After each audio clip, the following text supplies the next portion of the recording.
Good, happy Wednesday morning, September 4th, 2019. I'm Riley King, and welcome to the Riley King Newscast, right here on the Riley King Network. Let's begin. First up, deadly crash in Belmont on Route 106. 2 cars, 1 motorcycle involved. Motorcyclist was killed in crash. Let's take a listen to that video from WMUR News 9, Gene Mackin.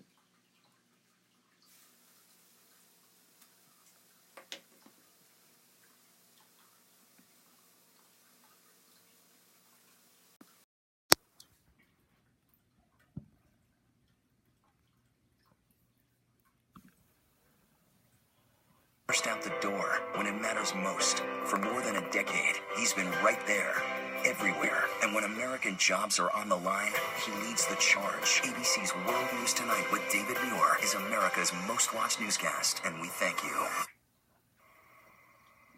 Well, the crash happened around 7:15 tonight out here on Route 106 in Belmont. As you can see, the road remains closed at this hour and will likely stay closed for the rest of the night while the crews investigate what happened here. Belmont police tell us their initial investigation shows one car was traveling south when it crossed into the path of a northbound car between Brownhill Road and Seavey Road. A motorcycle was also involved, and tonight an accident reconstruction team is trying to determine exactly where that motorcycle was when it was hit. The man driving the motorcycle died at the scene. He was wearing a helmet. The woman driving the car that crossed the center line was flown to Dartmouth Hitchcock Medical Center with head injuries, and the woman driving the car that was struck was not hurt. Tonight, police say they need witnesses to come forward. It's really important for us to have them call in with their name and phone number and let us know if they saw this crash, particularly where the motorcycle may have been between these two motor vehicles. That's what's going to be difficult for us, and we'd love to hear from anybody that has information about that. Now, tonight, police are not releasing the names of anyone involved in the collision. As you can see, the road remained closed, and it should remain closed for the rest of the night. They do hope to open it in the morning. Live in Belmont tonight, Gene Mackin, WMUR News 9. Okay, and there you go on that video and that report.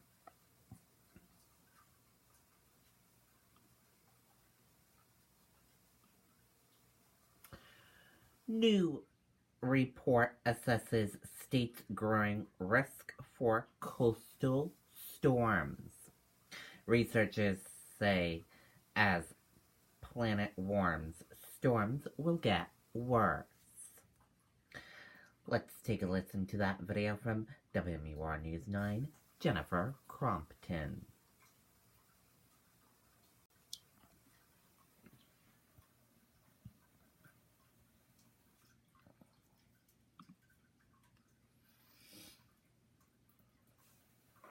Well, there are two parts to this report: what the science tells us, and then guidance on how to use that knowledge to build resilience into our coastal communities. But some core findings have not changed since 2014, and those are that sea levels will continue to rise and that storms will continue to get worse.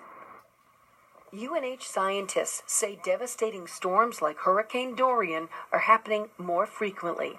According to the state climatologist, increased atmospheric energy from greenhouse gases is partly to blame. We also see an increase in sea surface temperatures across the Atlantic, and especially here off of our coast. And so all of that warm water is another, it feeds these types of coastal storms. And so as all of this warms, those storms are getting worse, and they will continue to get worse. Our own seacoast is vulnerable. Dr. Cameron Wake, also a contributing scientist to risk studies now required by the state legislature, says even since the first 2014 report, our understanding of flood risk is changing. As sea level rises, it's going to raise groundwater inland, and that's going to pose risks to people's freshwater drinking supply and to septic systems. So that's been included. We've included a much more robust section on how storm surge might change in the future based on some site-specific modeling that has been done on the coast of New Hampshire. This newest report estimating real impacts to help guide state agencies and municipalities in their planning and resilience. We need to prepare for that, and really we just need to look at what's happened to the Bahamas and how decimated they are to get a sense of the damage. So how is it that we can protect our communities so if something like that hit, we could actually rebound and continue to have a sort of a viable economy and quality of life? Well, that guidance is part 2 of this report, and it's just a draft for how to integrate this knowledge into decision-making. The steering committee would like public input, and that can be done either online or at 2 public workshops that will be held in September. There is information on our website. Reporting live at the Seacoast Bureau, Jennifer Crompton, WMUR News 9. Okay, and there you go on that video and that report.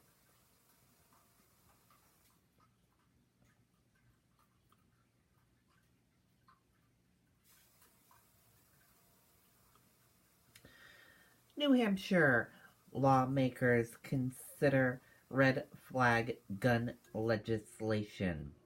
Bill would let relatives law enforcement seek court order to remove guns.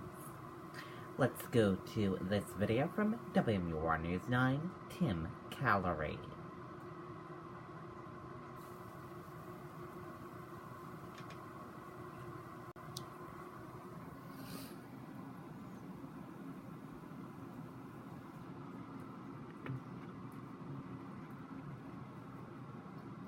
It's a public safety issue. New Hampshire House Bill 687 focuses on extreme risk protection orders, allowing a household member or law enforcement officer to petition for a court order to temporarily restrict access to firearms by individuals who are found to pose an immediate risk to themselves or others. So they still have to go before a judge and say, this is what I'm seeing, and this makes me concerned because, and these are the reasons why, and the judge will have parameters under which to consider that. Altschiller says several agencies provided input as the bill was created, which include NAMI New Hampshire, working with families, which include law enforcement, the Chiefs of Police Association. We've consulted with the state police. But not everyone is on board. When you look at the way it's drafted, that's where it gets really complicated. State Representative Darrell Abbas says the bill poses a series of issues, including problems with due process, evidence, and the possible infringement on constitutional rights. The way the bill is written, law enforcement can get a search warrant to come to your house and take your property, that property being your firearms, even though there's not necessarily an allegation that a crime has occurred. Abbas adds the bill is not enough to protect gun owners or others. It just takes their firearms away. It doesn't take their knives away. It doesn't take their prescription medications away. It doesn't even explore into the issue of why this person has gone from not being a threat to themselves or to someone else to now being a threat. And so the debate is not over. The bill is still going through committee before it is taken up on the House floor. And if it passes all that, it won't end up on the governor's desk until next spring. Live in the studio, I'm Tim Callery, WMUR News 9. Okay, and there you go on that video and that report.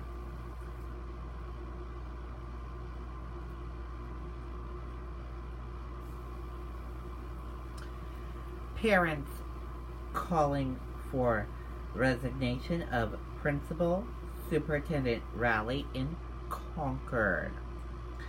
School board set to address investigation of teacher charged with sexual assaulting student. Let's take a listen to this video from WMUR News 9, Charisse LeClaire.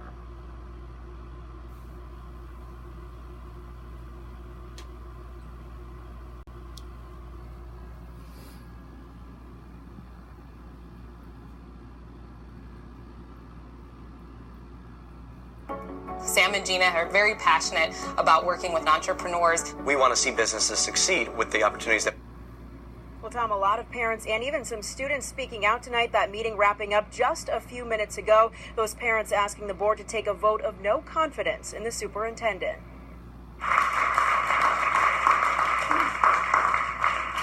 This petition is the will of the community. Parent Darlene Gildersleeve delivering a petition to the school board containing the names of some 2,800 parents asking for the superintendent and principal to step down. Allow new leadership so that we can have a new culture of accountability, transparency, and a positive culture where students and teachers don't fear retaliation for coming forward. She and many others speaking out tonight at the school board meeting calling for changes in the handling of allegations of assault at city schools. It comes after teacher Primo Howie Leong was charged with sexually assaulting a student 4 years after a different student was suspended for bringing concerns about Leong to school leaders. Her suspension was ultimately removed from her record, but parents and students say the damage has been done. He was my actual teacher. I eat lunch in his room alone with him every day until he was arrested. The superintendent told News 9 in an email that, quote, "We have learned from our recent past and we are dedicated to restoring any confidence that has been shaken." She listed off training staff has undergone when it comes to reports of sexual assault, bullying, neglect, and other issues. Parents, though, say they want a clean slate and ask the school board to take a vote of no confidence. I have seen many administrations, and this one's probably the poorest. Now, sometime later on this month, the school board says it expects to receive a report from an independent investigation into Leong's case that will also follow whether proper board policies and procedures were made. Live in Concord, I'm Charisse LeClaire, WMUR News 9. Okay, and there you go on that video and that report.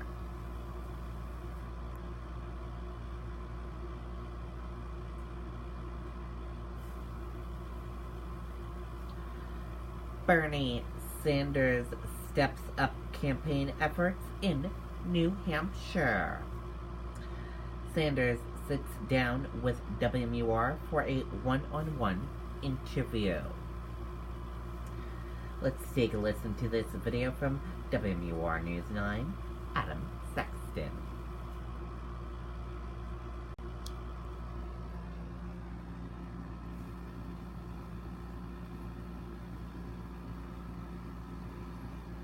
At Beltate's, customers will find everything they need for a building project. The brand names you trust to perform. And with a fleet of over 50 delivery vehicles, we deliver when and where our customers need them. Beltate's Building Products. 9 locations throughout New Hampshire and Massachusetts. Does that mean it's free? No, it's not free. Bernie Sanders is putting in the time on the First in the Nation campaign trail. The Vermont senator just completed a 3-day swing through the Granite State. And in a one-on-one interview with News 9, he says that as the summer primary season comes to an end, he is ramping up his efforts in New Hampshire. We are. Look, we're very grateful for the very good victory that we won 4 years ago. We take nothing for granted. In Epsom, a voter asked Sanders how his Medicare for All proposal would affect collectively bargained health plans. I have very good health care, which I earned over 30 years by giving away wage benefits to get this health care as I retired. How is your Medicare for All going to impact me? I don't know, obviously, what your health care package is, your program is, but the Medicare for All package will be comprehensive. Ain't going to be any program in America that is as good as that. Sanders says the ultimate goal is better health care at a lower cost to the consumer, the opposite of the status quo. Prescriptions are expensive. Co-pays, premiums go up every year. I liked his message 4 years ago, and it's still consistent. He's been consistent for a very long time. Sanders knows this is not 2016, but he believes organizing will once again carry the day. This last couple of days we did 6 town meetings, so we're going to do town meetings all over the state. Adam Sexton, WMUR News 9. Okay, and there you go on that video and that report.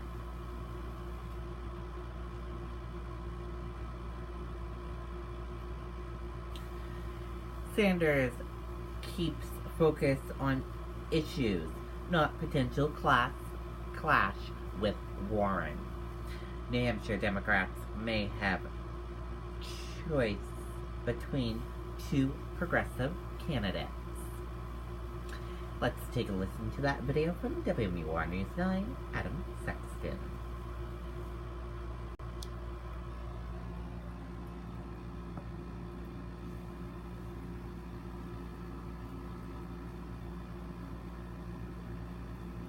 All right, make it a good and happy marriage. Bernie Sanders brings a lot of people together in New Hampshire. A solid core of support remains from 2016, and the Vermont senator is ramping up efforts to win the first-in-the-nation primary again. We are. Look, we're very grateful for the very good victory that we won 4 years ago. We take nothing for granted. But running neck and neck with Sanders in the 2020 cycle is another outspoken progressive, Elizabeth Warren. Both support Medicare for all, free college, and sweeping government reforms. Usually, similar candidates competing for a lot of the same votes tend to clash. Not these two senators. On Labor Day in Hampton Falls, Warren said she's sticking to the issues. I think that's what voters want to hear. What's your positive message? What is it you want to do as President of the United States? We asked Sanders if he thinks what has been termed a non-aggression pact can survive a hotly contested primary. That can hold, even if it gets down. I see what you're doing is exactly that. Do you, TV on? All right, keep it on. See, people, how many people you think are sitting around worrying about, Bernie Sanders and Elizabeth Warren? What they are worried about is whether they're going to bring home enough money to take care of their families. They're worried about climate change. They are worried about whether they can afford health care or not. Ultimately, voters will have to make up their minds. And between two candidates so closely aligned on policy, it seems inevitable there will be some kind of friction. But for now, a peaceful status quo holds. The whole thought process behind this primary is to find somebody that will beat Trump. And that's the end game for every Democrat. Adam Sexton, WMUR News 9. Okay, and there you go on that video and that report.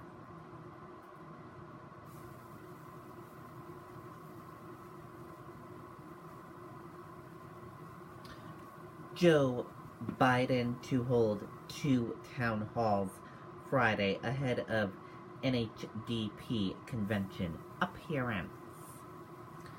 5th visit to the state for former VP since launch.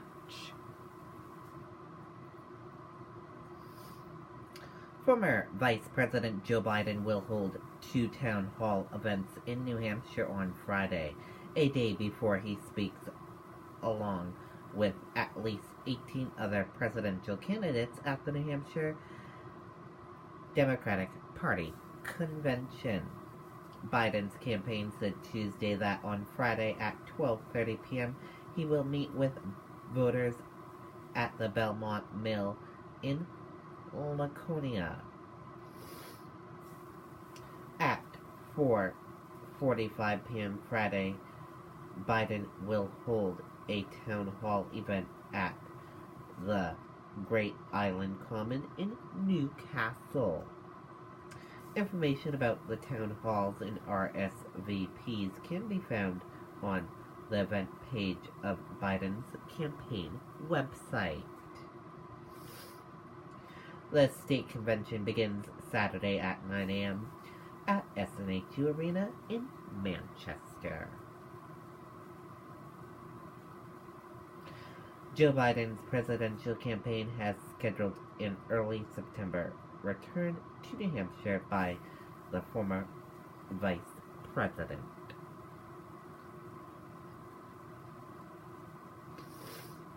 The campaign told WMUR on Friday that Biden will attend the New Hampshire Democratic Party state convention at SNHU Arena in Manchester on September 7th. His visit to the state will begin the previous day, September 6th.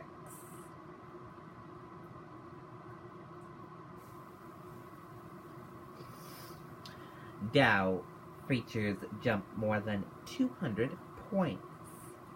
U.S. stock index futures were higher Wednesday morning. Hurricane Dorian, now Category 2 storm, expected to bring life-threatening conditions across multiple states. Hurricane Dorian is moving nearly parallel to but offshore of the east coast of central Florida, forecasters say. It's projected to bring life-threatening storm surge and dangerous winds for the Florida East Coast and coasts of Georgia, South Carolina, and North Carolina, the National Hurricane Center said. Hurricane Dorian came to a catastrophic day-long halt over the northwest Bahamas, flooding the island of Abacore and Grand Bahamas with walls of water that leaped into the second floors of buildings, trapped people in attics, and downward the Grand Bahamas airport under 6 feet of water. At least 7 people died, Bahama officials said. And that does it for this morning edition of the Riley King Newscast right here on the Riley King Network. I hope you all have a great rest of your day, and I'll see you back here later on today for another newscast. Goodbye, everyone.